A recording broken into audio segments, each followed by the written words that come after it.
Michael Carnevale is branch manager and financial advisor. Securities offered through Raymond James Financial Services Incorporated, 400 Southbridge Street in Auburn, Massachusetts, 1-800-657-9126. A member of FINRA SIPC and are not deposits, not insured by FDIC or any governmental agency, not guaranteed by Webster 5 Cent Savings Bank, and subject to risk, may lose value. Webster 5 Cent Savings Bank is not affiliated with Raymond James Financial Services Incorporated. The information contained in this report does not purport to be a complete description of the securities markets or developments referred to in the material. The information has been obtained from sources considered to be reliable, but we do not guarantee that the foregoing material is accurate or complete. Any information is not a complete summary or statement of all available data necessary for making an investment decision and does not constitute a recommendation. Any opinions are those of Michael Carnevale and not necessarily those of RJFS or Raymond James. Expressions of opinion are as of this date and are subject to change without notice.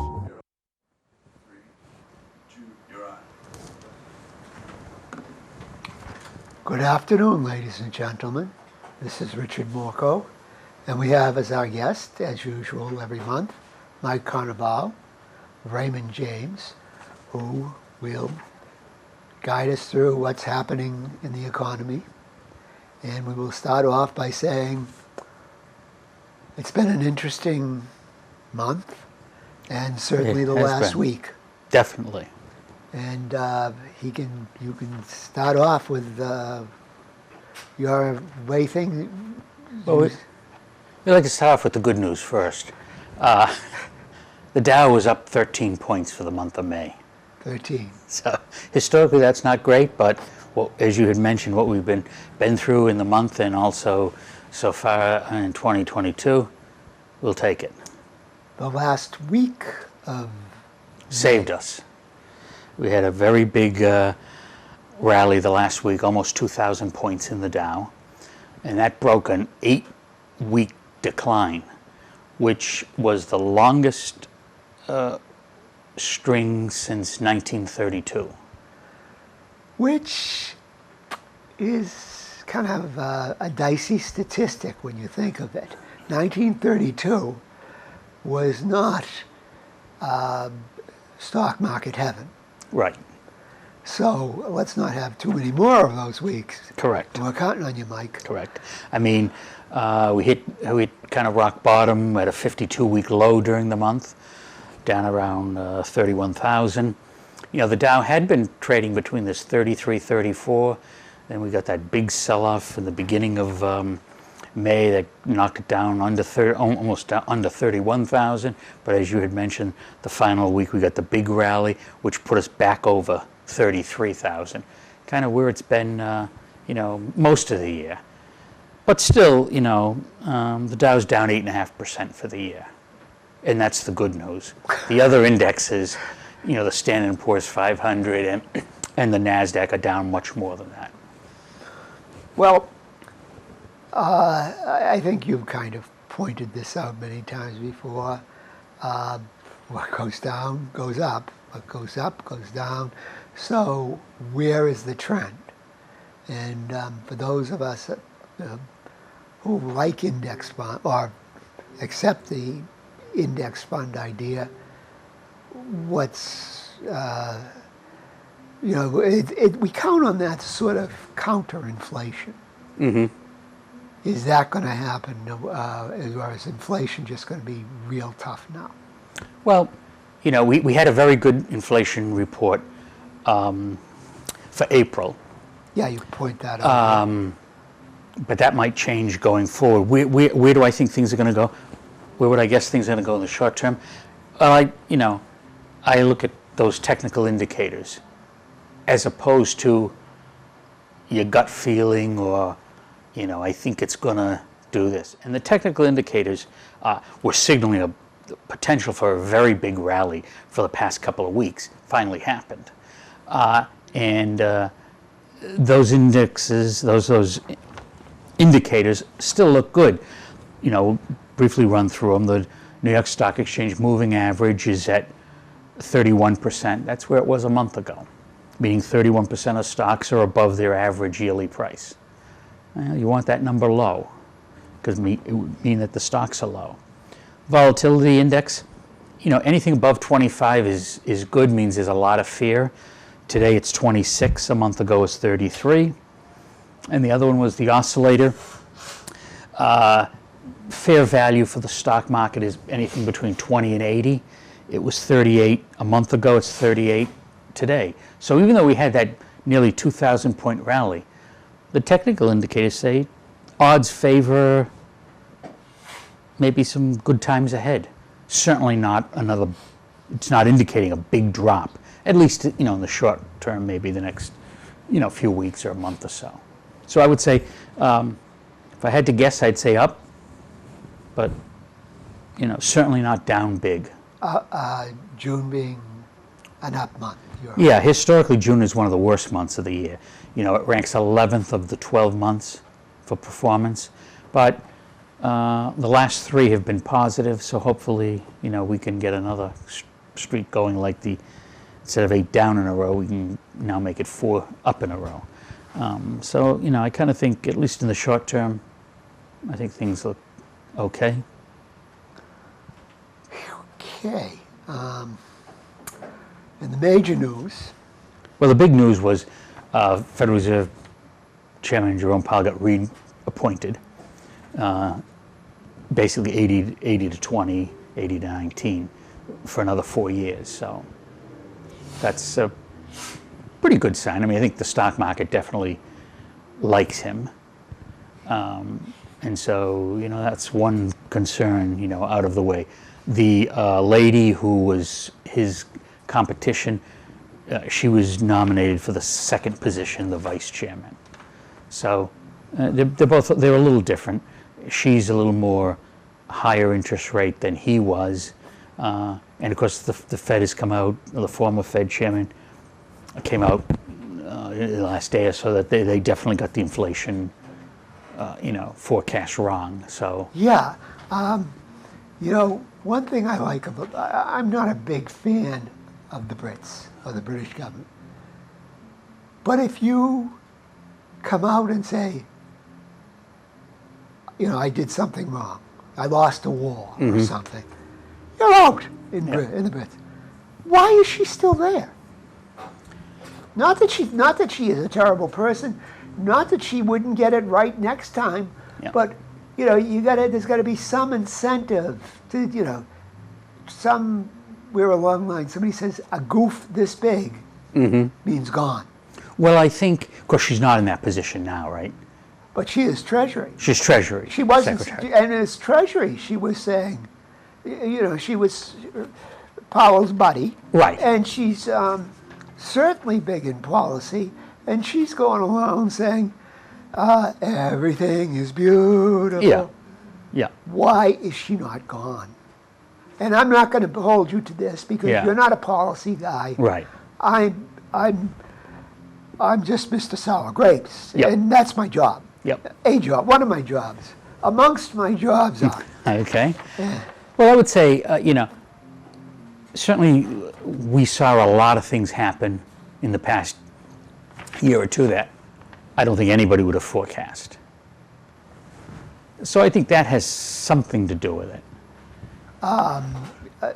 Coronavirus, The virus, the fact that and throwing money at the virus. the amount of money that was pumped in. Then you see that amount of money, hey, prices could go up, Janet. Right. Do you need No. nobody No. to tell you that, Janet? Right. It's kind of you to say nice things about her. Well, I think it's also, I think, it's sort of like they probably can't say what they really think because, the public wouldn't be able to handle it. And now the public hears, well, we screwed up big time on inflation, and how are they going to? What do they think about that? Well, we may be on the other side now, hopefully, so that it's, yeah, geez, we I'm going to say We got that snowstorm forecast wrong, but it's 80 degrees out today. So, I don't know.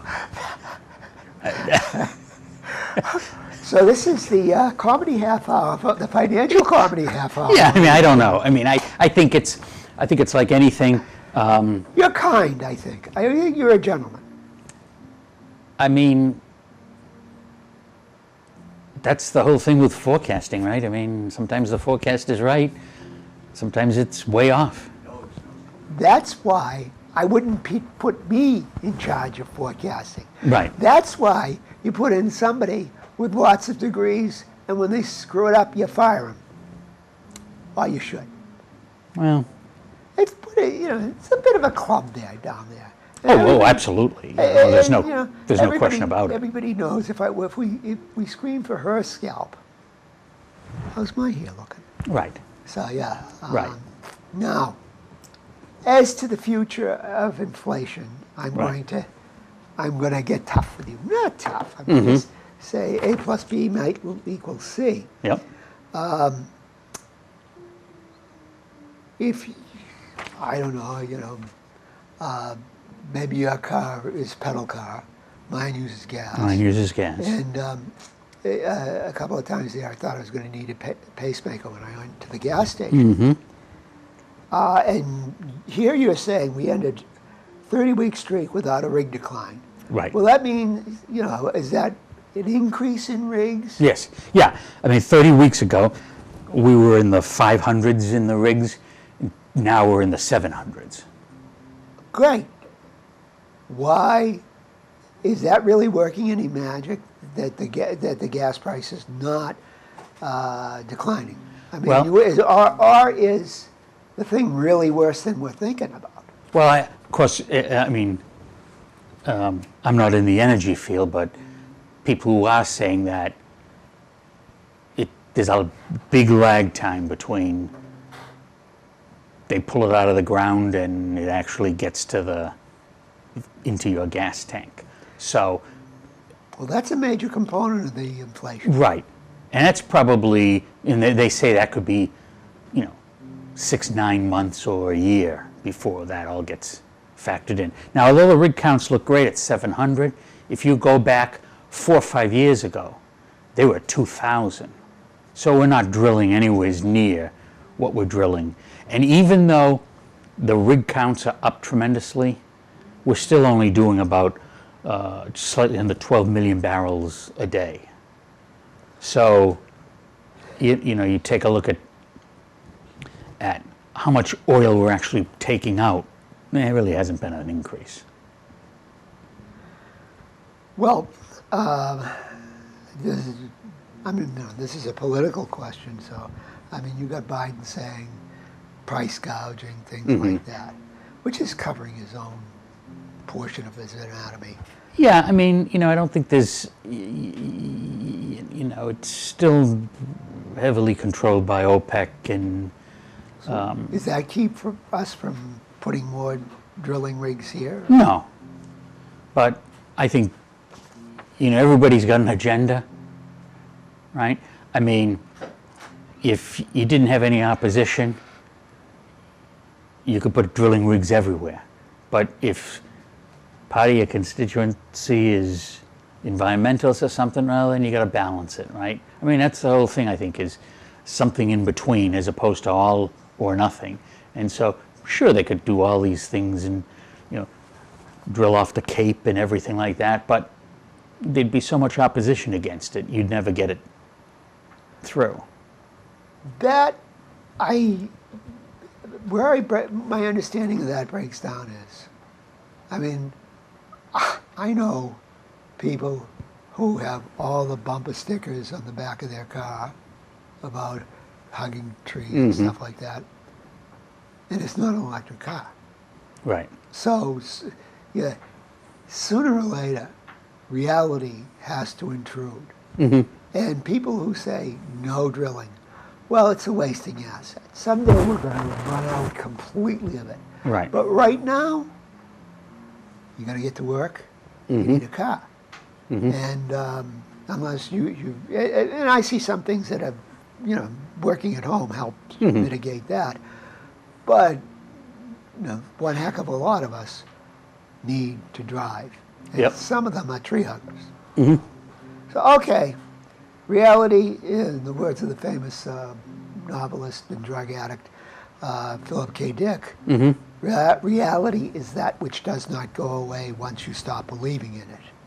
And I don't know, if gas goes really, really, really high, Yeah, I mean, it's not positive. I mean, very recently OPEC says that they're going to, for the next 2 months, increase production by about 500,000 barrels a day to offset what, is not coming out of Russia. So that, it may not drop the price, but hopefully it prevents the price from going, a lot higher. Nobody's really cutting back, though. I mean, I'm amazed at the amount of traffic that's out there. you're right. It is out there. So, I mean, I don't want to be, a wise guy, so to speak, but people can't be too concerned if they're still driving. And I'm not talking weekdays. I'm talking weekends. I mean, you drive, I drive over the Mass Pike, bridge over the Mass Pike, it's backed up for miles, at nearly $5 a gallon for gas. So, all those people aren't using it to go to work. Well, yeah, and I don't understand that, as well, but you're right. I mean, but there's a lag. You talk about lag in the drilling rigs. Mm-hmm. There's probably a lag in the time people adjust. Yeah. I don't know. I think, when you went and got your gas there and almost had a concern about a pacemaker, that was instant, right? There was no lag there. No, there wasn't. So I do. I have been for years, and is this trip necessary type of guy? So Yeah. I'm probably not the general public. Yep. Cheapskate. Call me that. I'm Okay. But I don't see how people don't cut back at least a little. Yeah, I mean, that's, and I don't know whether they are or they're not. I'm just saying based on, an observation, it doesn't seem like anybody's cutting back. Well, seeing as we've moaned about this enough, let's talk about the rates, which Okay. is the prior paragraph. Yep. Well, we know interest rates are going up, and that's kind of confirmed around the world. In May, Australia, Mexico, Pakistan, United Kingdom, well, everybody except Russia raised interest rates. Russia cut rates for obvious reasons. They, they need to spur their economy. So interest rates are definitely increasing. Hopefully, worldwide, that will cause a slowdown in spending and whatnot and consumption, and that can have an effect on bringing inflation down. Going to Russia cut them. Mm-hmm. The ruble has been going up. Right. So if they're cutting them, that means they have room to cut them. Probably. Probably, but And they're selling a lot of oil. yep, they are. They are doing something Ukraine has a problem with, not selling wheat. Mm-hmm. They have markets for their wheat on their borders. Mm-hmm. They don't have to go over, but they can go overseas if they want. Mm-hmm. So, is that is Russia cutting them, is it a sign possibly of some strength? Because I don't see raising our rates as a significant sign of strength, or a sign of strength at all. Well, I don't know if it's a sign of strength or weakness. I think it's to counter something. And in the U.S. and around the world, in Europe, they're raising rates to counter inflation. For years, some places had rates below zero. Right. Why didn't they, how long do you have to wait to counter the inflation, and how did they get away with that for so long? How did those countries? Get away with that. I mean, and in a way, we couldn't really go below zero, but we went Right. way low. Right. Well, Japan was the prime example that had rates almost at zero for a very long time. They were trying to get growth back. There was just no growth there. So, you know, one way to get growth is to loan your money at no cost. You'll go out and use it and spend it, and hopefully that. Are they raising rates? No, I don't. No, Japan is not. No. Japan is No, not. it's mainly the U.S., Europe, and you know, like The States, too. Australia and New Zealand, those areas. So I mean, you know, I think we're on the other side now, where for a long time rates were going down. Now the exact opposite is happening, and that's really, I mean, I think it's predominantly because of inflation. They're trying to get, the world is trying to get inflation down. Yeah, they are, and I hope, You know. and I hope we're successful. Okay, but You know. here's where Mike is cutting edge, and he's cutting edge with us, and he uses a predictor of the economy called sports. Yep. We got a very good one coming up as we speak. It's the NBA Finals. You know, the headline for this is, can both teams just lose? Because the market has done historically better when the Celtics lose the championship game and when the Warriors lose this championship game. So we know that can't happen. So somebody's got to win. Ideally, when you get a Celtic win and a Golden State loss in the NBA Finals, market's up 8% for the year. But when the exact opposite happens, when Golden State wins a championship and Boston loses a championship, the market is up 17% for the year. Now keep in mind, we're down about 8.5%. So either one of these is going to be positive. And if you don't like that, you can pray. You can pray that 1964 happens again, because the Celtics played the Warriors. Then they were called San Francisco, and the Celtics won, and the market was up 15%. So you can safely root for the Celtics this year. You know. Gosh, I love science. And that would be a tremendous. Well, you know, there was that. You make fun of that, but there was that article. I don't know. A study was done. I don't know, decades ago. They had a monkey throw dots at the stock tables. Oh, that's all. Yeah, but that's going against that managed stocks picking. Yep. And that's been proven. Yeah. Over time, just by index. Yeah. And in fact, I once tried, when I was pretending to be a CPA, I once said, you know, we got to do that. We got to do the Dartwood Fund. And nobody listened. Nobody agreed. Nobody, you nut. And if they did, you would not be sitting in that chair today. No, I'd be sitting over there. Or you'd be in jail. Yeah, I did. Yeah. One of the two. Well, that's why I'm here. Yep. Something.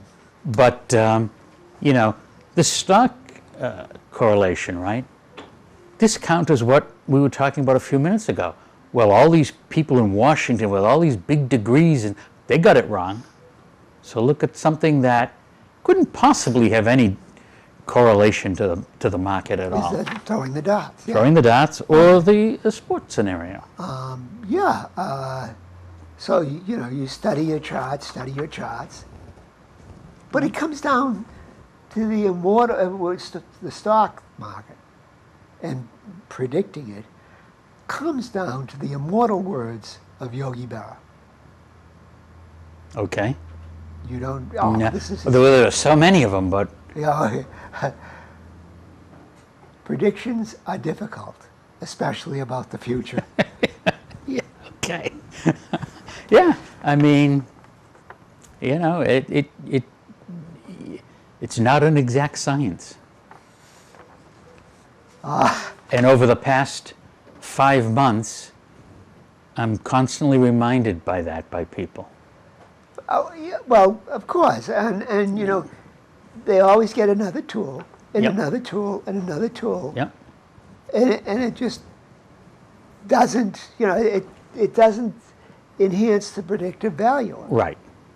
Right. It's just this, but I think, as you've made a point numerous times, it's going to track inflation, It is. and that's the fortunate thing. Because if it didn't track inflation Oh, and you- went down, Right. Well, we'd be a third world country. we would have, if that. Yep. So yeah, so can it keep doing that forever? Well, when it doesn't do it, that's a depression, Yep. at least temporarily, and it's never done it permanently. Right. Right. So let's get down to the economy. We touched on inflation with the oil, Correct. but consumer prices rose 0.3%, 8.3 for the year, better than 8.5 in March. A little bit better. And you'd say, oh, great, boy, we turned the corner. Well, May is probably not going to be a good month for inflation because of oil prices. Just as you mentioned, the gas prices are at all-time highs. And food and energy are big components of inflation. So we're probably going to see a number that is up. But again, Well, you know, it might be temporary. Well, if it were only the Russian fertilizer, which is a big component, we need that, then it would still be an inflationary, I mean, the prices would go up. I mean, we argue about inflation, was it fiscal or monetary? But you know, we have an input from Russia that, sorry guys, we're at war. We got a war going on. I'm Right. sorry, we can't get that. Right. So even that just alone throws a monkey wrench into the summer.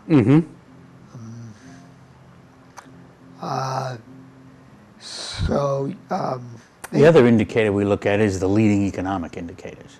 Right, that's yeah. Those are 10 items that give a snapshot of the economy. You know, like building permits, the stock market's one of them, the yield curve is another one of them, big ticket purchase items are another. You want to see that positive. You recall, you know, over the past 2 or 3 years, we had this long streak of monthly gains. That ended in April when we had a reading of negative 0.1%. And that's significant because history shows that recessions begin after you have 3 straight monthly negative readings. So now we're at number 1. Okay, so May, if it turns up, we feel a little better. A little better if it's positive, right? And if May is down, That just increases, the suspense for right, June. right, increases the suspense and makes the thinking of a recession more probable than maybe it is today. Do we have any sports indicators for this one? No, unfortunately we don't. Gotta get to work on this. Well, Mike. you know, we need a sports indicator. I'm doing some research on minor league baseball, but nothing to How report about yet. polo? A water or ground? Oh, regular decaf, right? Uh, Paper and uh, plastic. Oh my God! You're the guru here. There may be some correlation with water polo, but I'm not sure. All right. Okay. So we're working on this one. We are. And we don't have a sports. We don't have one today. Okay. We're nervous out here. All right, jobless claims. That's been the bright spot. Fewer and fewer people are losing their jobs. Jobless claims are around 200,000 a week, which is, and long-term unemployment, that's people who are out of work for more than 26 weeks but still looking. That's at like a 60-year, 55-year low. So the good thing is there aren't many people losing their jobs. that brings into the fear that, okay, so we have a lot of inflation and a strong labor market and rising interest rates. That brings into, what happened in the mid-'70s. Some people think that that's stagflation, where you have high inflation, but the economy is still growing. That's something people are concerned about. Well, you got the employment report on the next page. Right. The employment report, again, very strong. History shows you need 150,000 new jobs a month to keep the economy growing. In April, we had over 400,000. That shows a sign. Nirvana is up on us. Yep. Unemployment's 3.6%. That's really, extremely low. There's some other unemployment numbers that people look at that some think better reflect the labor market, and those were up last month. But still, unemployment's very low, so you have a lot of people working, but yet you have a lot of inflation and you got rising interest rates. And then you got, on the outlook, June. Which is always not a great month. Historically, one of the worst months. So it's been up last years. Yep. I don't know how you're betting, but we will know soon enough. I'm going to guess up. He went out on the limb, folks. Thank you, Mike, for coming. Okay, anytime. Good afternoon, ladies and gentlemen.